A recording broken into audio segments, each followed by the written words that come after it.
Notre CA ce soir, Mona-Lisa Prosper et Alain Reyes. Bonsoir à tous les deux. Bonsoir. Bonsoir. Pour parler évidemment de ce projet de loi qui a été déposé par Mark Carney un petit peu plus tôt aujourd'hui sur l'unité de l'économie canadienne. On touche à toutes sortes de choses, libre-échange entre les provinces, mobilité de la main-d'œuvre, les grands projets. Qu'est-ce que vous en pensez, Alain, là, d'entrée de jeu? Bien, je pense que c'est une bonne initiative. Le premier ministre, en début de semaine, a rencontré ses homologues provinciaux et territoriaux pour annoncer où il voulait s'en aller. On sent que tout le monde veut laisser la chance aux coureurs. On sait ce qui se passe au sud de la frontière. Le gouvernement veut aller vite pour lancer ses projets majeurs nationaux.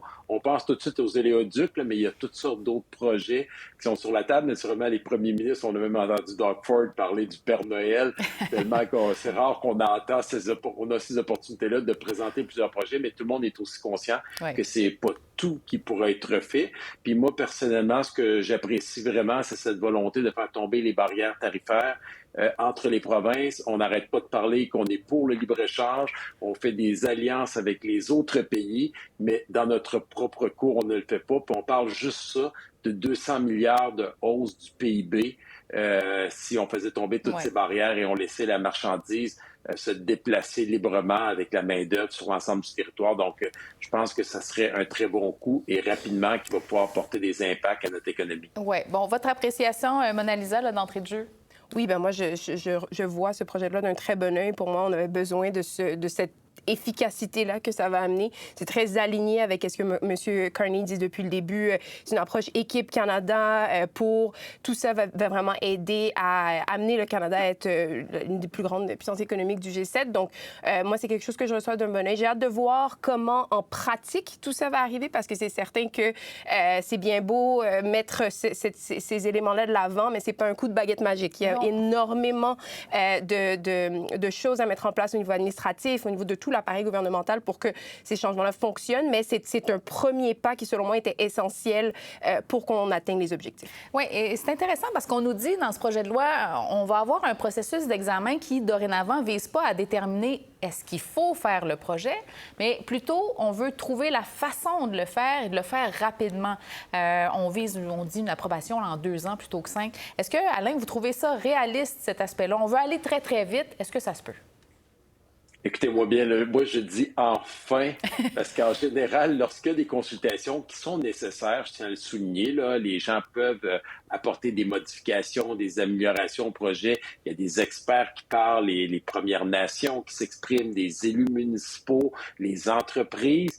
Mais le problème, c'est que souvent, lors de ces exercices-là, c'est plutôt des gens qui sont contre les projets, qui prennent le contrôle et souvent un petit groupe d'individus bloquent les projets ultimement. Donc, moi, je pense que si au niveau national, des gens qui sont élus, comme le premier ministre et son gouvernement, qui sont associés aux élus provinciaux et qu'ensemble, ils dictent l'orientation, bien, après, trouvons le meilleur projet à faire et non pas de travailler à essayer de les arrêter. Puis on peut faire le parallèle avec la construction résidentielle. Le gouvernement du Québec a donné des supra-pouvoirs aux municipalités pour arrêter de bloquer les référendums. Pas d'arrêter les consultations, mais les référendums où souvent un petit groupe d'individus bloqués. Je pense que Mark Carney utilise la même méthode. Je suis en faveur à 200 %. OK. Il nous a quand même parlé aussi aujourd'hui de l'importance d'avoir un consensus, notamment au sujet des pipelines. Je vais vous laisser l'entendre d'abord. Disons qu'il y a un projet de pipeline que vous estimez dans l'intérêt national, mais qu'il y a une province sur le chemin, le Québec, la Colombie-Britannique, qui n'en veut pas. Est-ce que vous allez l'imposer quand même? Simplement, non.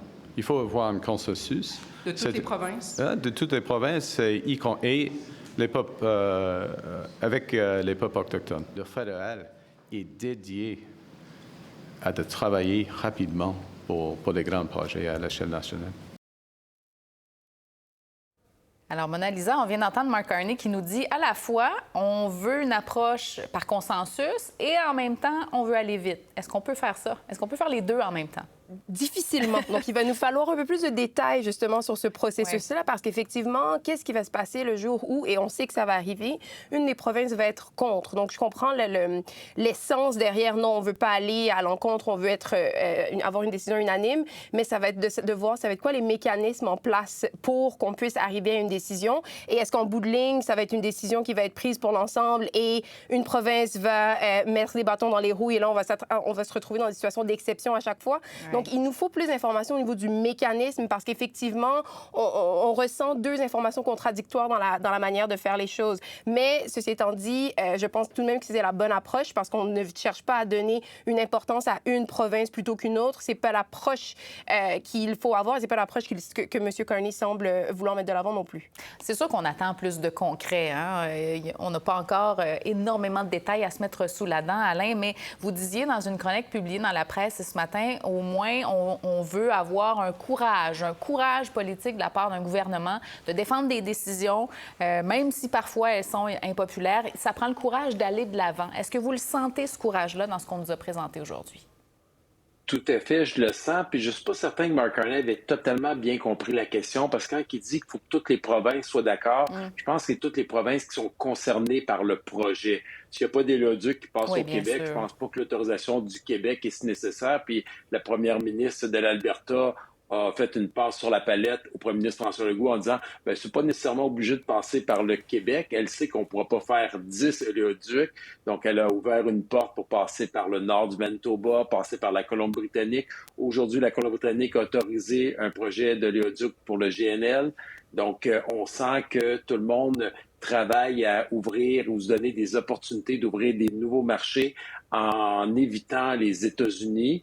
Donc, je pense que la situation actuelle, puis bon, on critique beaucoup Donald Trump, moi je l'ai dit souvent, puis je suis très critique par rapport à lui, je suis vraiment pas un de ses fervents partisans, mais il nous a obligés à regarder nos propres problèmes chez nous, comme le cas des barrières tarifaires entre les provinces, puis dans le cas du transport de nos ressources naturelles. Je pense qu'il y a une évidence là. Puis je rajouterais juste une dernière chose, je ne vais pas prendre trop de temps, mais il mentionne, on parle des éléoducs pour le pétrole, les gaz naturels, mais aussi tous les projets verts.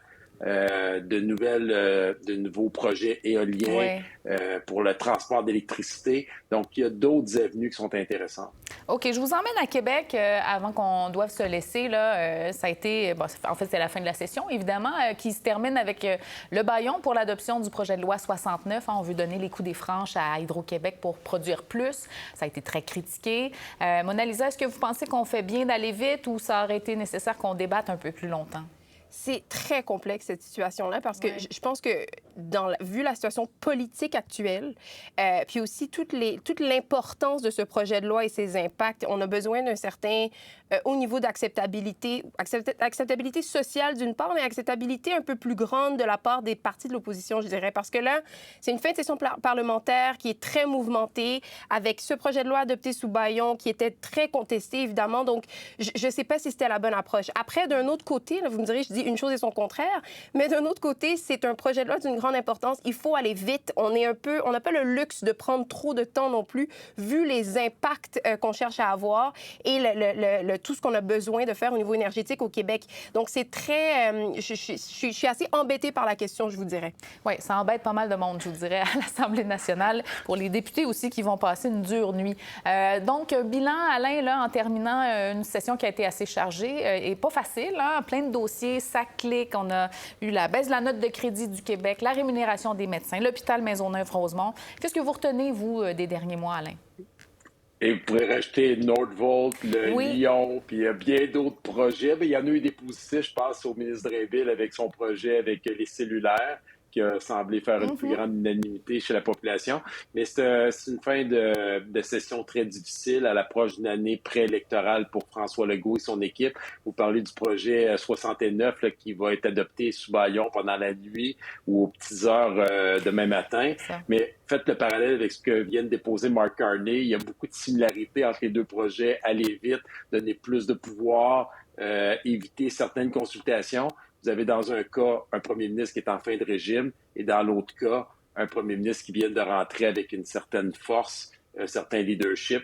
Donc, je pense que ça reste malgré tout une bonne décision dans le cas du 69, mais ça va être extrêmement difficile le retour à l'automne pour François Legault et son équipe. Ouais. Son avenir est en jeu. Oui, et même si c'est la fin de la session, c'est pas les échos politiques ne se terminent pas aujourd'hui. On va avoir plein d'autres matériels à se mettre sous la dent. Alors, je vous dis à très bientôt. Merci beaucoup, Mona Lisa. Merci beaucoup, Alain. Ça fait plaisir. Merci.